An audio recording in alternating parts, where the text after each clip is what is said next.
Bonjour et bienvenue dans le vlog de mathelweb.com numéro 38.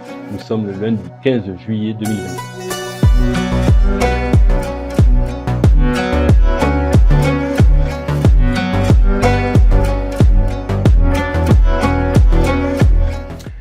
En préambule, j'aimerais que vous compreniez ceci. Vous pouvez me dire que vous êtes d'extrême gauche, de gauche, du centre, de la droite, de l'extrême droite. Pour moi, ce sont simplement des croyances. Et je respecte presque toutes les croyances. Mais encore une fois, pour moi, ce sont des croyances. Je vous rappelle que je ne vote pas. En plus de 50 ans passés sur cette planète, j'ai vu mon pays être gouverné par la gauche et par la droite et vice-versa, sans que cela ne change véritablement et en profondeur la politique de mon pays. S'il y avait des changements, c'était vraiment superficiel. Une fois, j'ai vu un événement notable qui m'a surpris. C'est le jour où Jacques Chirac a dit non aux Américains pour la guerre en Irak. Mais c'est vraiment le seul bug dans la matrice que j'ai pu constater.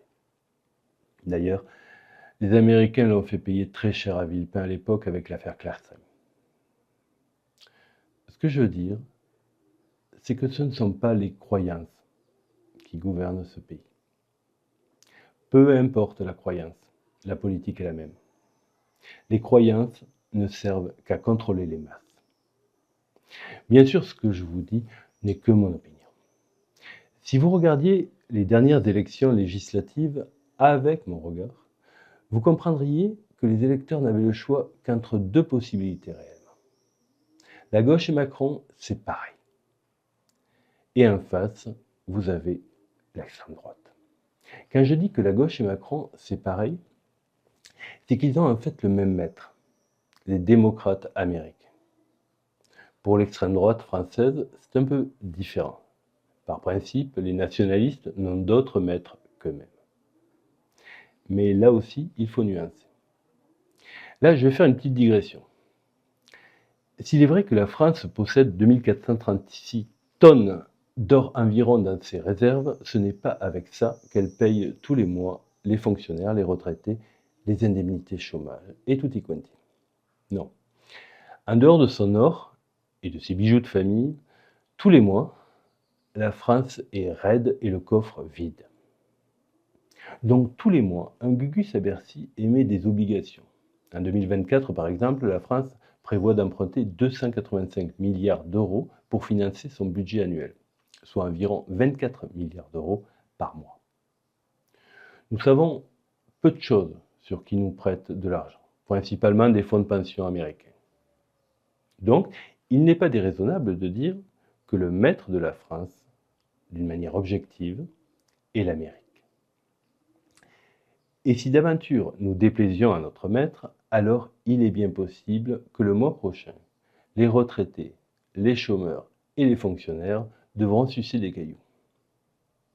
Pour le dire vulgairement, l'Amérique nous tient par les couilles. Et s'ils appuient un peu fort, la France va avoir mal. Fin de la digression. Maintenant, prenons de la hauteur pour mieux comprendre la situation.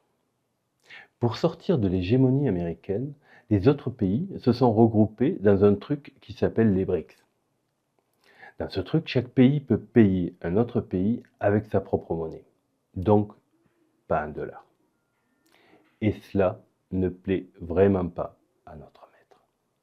Depuis 1745, les Américains sont à l'origine directement ou indirectement de quasiment toutes les guerres qui ont eu lieu dans le monde. L'industrie de l'armement est très puissante en Amérique. Mais cela implique évidemment de faire des guerres. Aujourd'hui, il est vital pour l'Amérique des démocrates que la guerre en Ukraine continue et qu'elle enflamme tout le continent européen. C'est absolument vital pour eux. Et oui, l'Amérique des démocrates est notre pire ennemi. J'ai longtemps cru que l'extrême droite, au pouvoir, en France, ce serait comme Meloni en Italie, qu'il s'aplatirait devant les Américains. Mon opinion a changé. Je pense que l'extrême droite au pouvoir dévoilerait son plan secret, à savoir une sortie de l'Europe pour la France et un ralliement aux BRICS. Ce serait vraiment la meilleure solution.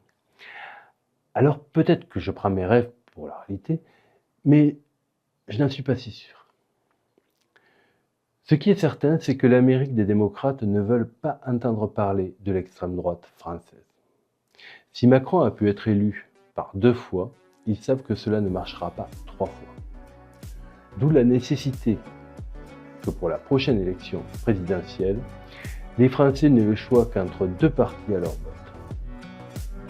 De là la création du Front populaire pour remplacer la poupée repoussoir du RN. Pour aujourd'hui, je vais m'arrêter là. C'est ma vision des choses et je ne vous demande pas d'être d'accord avec moi. Par contre, regardez bien ce qui va se produire dans les 4 prochains mois. Et surtout, essayez de sortir de la croyance. C'était Christophe Sola pour matelweb.com. Je vous remercie pour votre écoute et à la prochaine.